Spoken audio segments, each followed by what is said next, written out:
Hello aspirants, और एक बार फिर से स्वागत है आप सभी का लेगेसी आईएएस एकेडमी के यूट्यूब चैनल पे।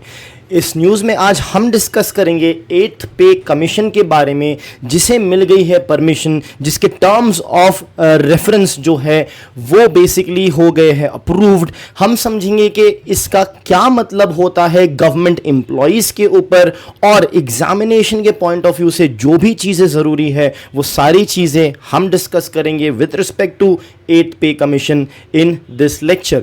सो चलिए शुरू करते हैं। पहले समझते हैं कि न्यूज़ है क्या। सो न्यूज़ है अप्रूवल के बारे में। यहां पे हो गया है approve terms of reference 8th पे कमीशन, 8th सेंट्रल पे कमीशन का। अब ये टर्म्स ऑफ रेफरेंस क्या है, मतलब वो सारी चीजें जिसको 8th सेंट्रल पे कमीशन जो है रिव्यू करेगा, बेस्ड ऑन विच वो अपने रिकमेंडेशंस देगा। तो वो टर्म्स क्या होगी, किन किन चीजों पे वो एनालिसिस करेगा, ये सारी चीजों का अप्रूवल मिल गया है यूनियन कैबिनेट द्वारा। अब ये जो 8th सेंट्रल पे कमीशन है, this will be led by justice Ranjana Prakash Desai, who is a retired supreme court जज। अब जो टर्म्स ऑफ रेफरेंस है उसको एक मैक्रो लेवल पे समझते हैं कि क्या क्या टर्म्स है। तो कमीशन जो है वो रिकमेंड करेगा रिवीजन ऑफ सैलरी, मतलब सैलरी के रिवीजन को ये बताएगा कि कितना होना चाहिए। अलाउंसेस जो मिलते हैं एडिशनल इंसेंटिव्स तरीके के, वो सारी चीजें। At the same time pension भी ये बताएगा। अब क्वेश्चन है कि ये रिवीजन की जरूरत क्यों है।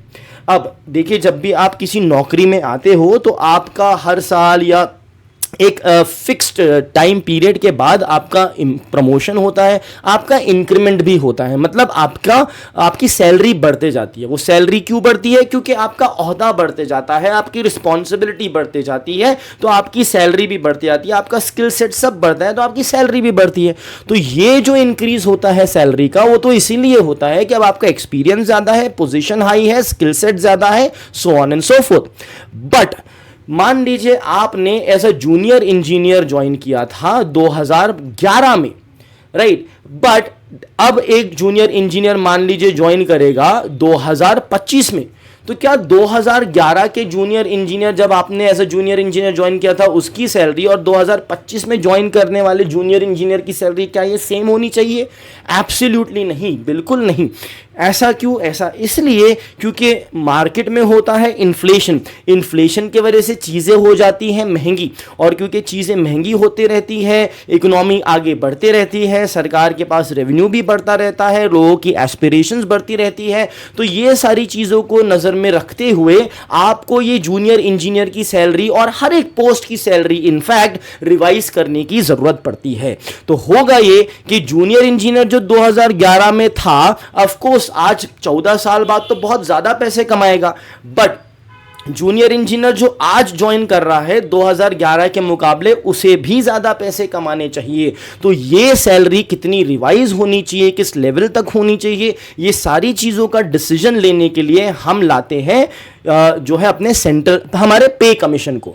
अब होता यह है कि सबसे पहले सेंट्रल गवर्नमेंट अपना पे कमीशन को लेकर आती है, जिसके हिसाब से हमारी सैलरी, पेमेंट एटसेट्रा, पेंशन जो कि सेंट्रल गवर्नमेंट एम्प्लॉयज की है वो रिवाइज होती है। और आप देखिएगा, जैसी सेंट्रल पे कमीशन अपने रिकमेंडेशन देता है, उसके बाद बाकी सारे स्टेट्स जो है वो अपने स्टेट गवर्नमेंट के भी स्टेट गवर्नमेंट के भी पे कमीशन को लाके अपने स्टेट गवर्नमेंट एम्प्लॉयज की भी सैलरी बढ़ाते हैं। तो एक इंपैक्ट तो ये होने वाला है कि इसके बाद स्टेट गवर्नमेंट्स भी अपने पे कमीशन को लाएगी। बट अब हम समझेंगे कि ये सेंट्रल पे कमीशन से कितनी बढ़त हो सकती है, और जब ये लागू होगा इसका इकोनॉमी पे क्या असर पड़ेगा, वो सारी चीजें भी अब हम समझने की कोशिश करेंगे। बिफोर वी मूव अहेड, एक important announcement with respect to जो नई बैचेस चालू हुई है लेगेसी आईएएस एकेडमी में।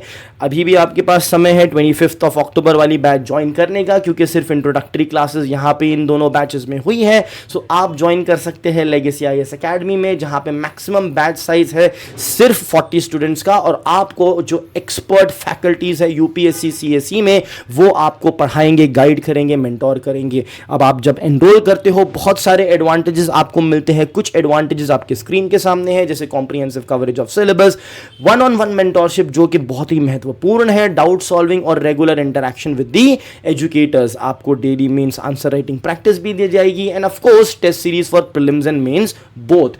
हमारा अप्रोच करंट अफेयर्स की तरफ 360 डिग्री का होता है, जहां पे हम पूरे हफ्ते का करंट अफेयर्स जो है वो लाइव क्लासेस के थ्रू बेसिकली कवर करते हैं। तो अगर आपको एनरोल करना है, आप डाउनलोड कर सकते हैं हमारी ऐप्स को, या लॉग ऑन कर सकते हैं हमारी वेबसाइट को, या कॉल कर सकते हैं इन नंबर्स पे। तो चलिए कंटिन्यू करते हैं, देखते हैं कि क्या क्या फैक्ट्स यहाँ पे इन्वॉल्व हैं। तो around 50 lakh central government employees जो है, इंक्लूडिंग द डिफेंस, मतलब मिलिट्री डिफेंस मिला के ये लोगों को बेनिफिट होगा। इंपैक्ट तो क्या, पॉजिटिव इंपैक्ट होगा, तो बेनिफिट होगा बेसिकली। और 69 लाख पेंशनर्स हैं, इनका भी बेनिफिट होगा, क्योंकि जब भी पे कमीशन आता है सैलरीज बढ़ती ही है। अब अगर हम इंप्लीमेंटेशन टाइमलाइन की बात करें तो कमीशन का जो फॉर्मेशन है वो 2026 में मोस्ट लाइकली होगा। रिकमेंडेशन जो है वो एक्सपेक्टेड है बाय द एंड ऑफ 2025, और जो रोल आउट है इस रिकमेंडेशंस का वो हो सकता है लेट 26 या फाइनेंशियल या फिर 2027 में। अब यहां पे आपको शायद एक चीज कंफ्यूज कर सकती है कि भाई कमीशन जो है फॉर्मेशन उसका जनवरी 2026 को हो रहा है, बट वो रिकमेंडेशन करना 2025 के एंड में कैसे चालू कर रहा है? वो इसलिए कि ऑफिशियल अनाउंसमेंट फॉर्मेशन का जनवरी 2026 में होगा, बट उसके पीछे का स्ट्रक्चरल वर्क ऑलरेडी अब चालू कर दिया जाएगा, और जो रफ ड्राफ्ट है वो आना चालू हो जाएंगे even before the notification of formation के नोटिफिकेशन के पहले ही ये ड्राफ्टिंग चालू हो जाती है, इसलिए रिकमेंडेशन यहां पे आना चालू हो जाएंगे। अब इस पे कमीशन का मैंडेट क्या है? मैंडेट है कि रिव्यू करिए चीजों को और रिकमेंड करिए। किस चीज में रिव्यू करिए और रिकमेंड करिए? आप पे स्ट्रक्चर को, अलाउंसेस को, पेंशन को। At the same time working condition and parity across the services. Working condition भी इंपॉर्टेंट होती है, जिसमें टाइम वाइम भी आ जाता है कि कितने टाइम तक मैक्सिमम अलाउड ओवर टाइम है, ये सारी चीजें भी आ सकती है। इनको इंश्योर करना है कि जो भी आप रिव्यू और एनालिसिस करें it should be fair. Fiscal prudence, मतलब इतना ज्यादा आप एलोकेशन ना करने के लिए बोल दीजिए कि गवर्नमेंट के पास पैसे ही ना रहे और बहुत ज्यादा उधार लेनी पड़ जाए, तो ऐसा भी आपको नहीं करना है। और इंटरसेक्टोरल बैलेंस होना चाहिए, हर एक सेक्टर में बैलेंस प्रॉपर बना रहना चाहिए। तो इसमें जो की फैक्टर्स कंसिडर किए जाएंगे, आइए देखते हैं वो क्या है। पहले तो है भाई इकोनॉमिक, ओवरऑल इकोनॉमिक कंडीशन और फिस्कल कैपेसिटी। फिस्कल कैपेसिटी मतलब आप जो रिकमेंड करने वाले हो, इस रिकमेंडेशन को इंप्लीमेंट करने की कैपेसिटी भी तो होनी चाहिए गवर्नमेंट के पास। कैपेसिटी मतलब पैसा होना चाहिए, बेसिकली दैट। सेकंड, डेवलपमेंटल और वेलफेयर स्पेंडिंग, राइट। तीसरा है अनफंडेड पेंशन लायबिलिटीज, और चौथा इंपैक्ट ऑन स्टेट फाइनेंसेस। इसकी वजह से स्टेट फाइनेंसेस पे भी इंपैक्ट होगा। क्यों होगा? क्योंकि जनरली जैसा मैंने कहा, state opts often adopt CPC, मतलब जो स्टेट गवर्नमेंट है वो सेंट्रल पे कमीशन के रिकमेंडेशन को कुछ हद तक के अडॉप्ट कर लेती है। तो अगर सेंट्रल गवर्नमेंट ज्यादा लगेगी तो स्टेट गवर्नमेंट को भी ज्यादा रखना पड़ेगा, तो उनके भी फिस्कल कैपेसिटी पे असर पड़ सकता है।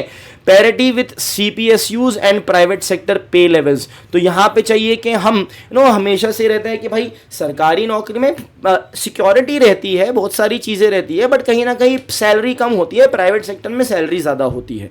बट हाँ, गवर्नमेंट सेक्टर में सिक्योरिटी ऑफ टेन्योर आप कह सकते हो स्ट्रांग रहता है। तो यहां पे चाह रहे हैं कि हम जो सीपीएसयूज है हमारी पब्लिक सेक्टर इंटरप्राइज, उनकी पे स्केल थोड़ी सी प्राइवेट के बराबरी में आ जाए, exactly not same, the gap थोड़ा सा क्लोज हो जाए। अब कॉम्पोजिशन क्या है एट फाइनेंस कमीशन का? चेयरपर्सन, जैसा कि मैंने ऑलरेडी बताया, एक होंगे पार्ट टाइम मेंबर, एक होंगे मेंबर सेक्रेटरी।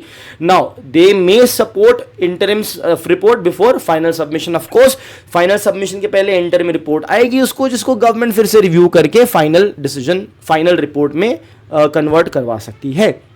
अब एक्सपेक्टेड पे हाइक क्या है कि अगर गवर्नमेंट अराउंड इतना, या फाइनेंस द पे कमीशन अगर इतना एलोकेशन रिकमेंड करता है तो अराउंड 14% तक पेमेंट बढ़ सकती है। बट अगर रिकमेंडेशन 2.25 लाख करोड़ के ऊपर जाता है तो 18% तक के सैलरी जो है बढ़ने की संभावना है। अब इसके फिस्कल इंप्लीकेशंस क्या होंगे? ऑफ कोर्स सेंटर का जो सैलरी बिल है, पेंशन बिल है, वो बढ़ जाएगा, मतलब सेंटर का खर्चा बढ़ जाएगा, मतलब टैक्स पेयर का मनी यहाँ पे ज्यादा जाने वाला है इन चीजों में। इससे रेज होता है क्वेश्चन फिस्कल डिसिप्लिन और वेलफेयर कमिटमेंट का, कितना आपको वेलफेयर करना चाहिए सेंट्रल गवर्नमेंट एम्प्लॉयज का और कितना ध्यान फिस्कल डिसिप्लिन पे आपको रखना चाहिए। इससे एम्प्लॉय का मोराल ऑफ कोर्स बढ़ सकता है और उनका परचेसिंग पावर भी बढ़ेगा, जिससे इकोनॉमी को भी बूस्ट मिलेगा। अब it also promotes equity in public service पे स्ट्रक्चर, मतलब थोड़ा सा इक्वल प्लेइंग फील्ड हो जाएगी पब्लिक सर्विस स्ट्रक्चर में भी as compare to other sectors, as compare to private sectors भी। सो ये होगा ओवरऑल इंपैक्ट पे कमीशन का। जब ये पे कमीशन आएगा हम फिर से देखेंगे कि एक्चुअली में इन्होंने क्या रिकमेंड किया है। Thank you.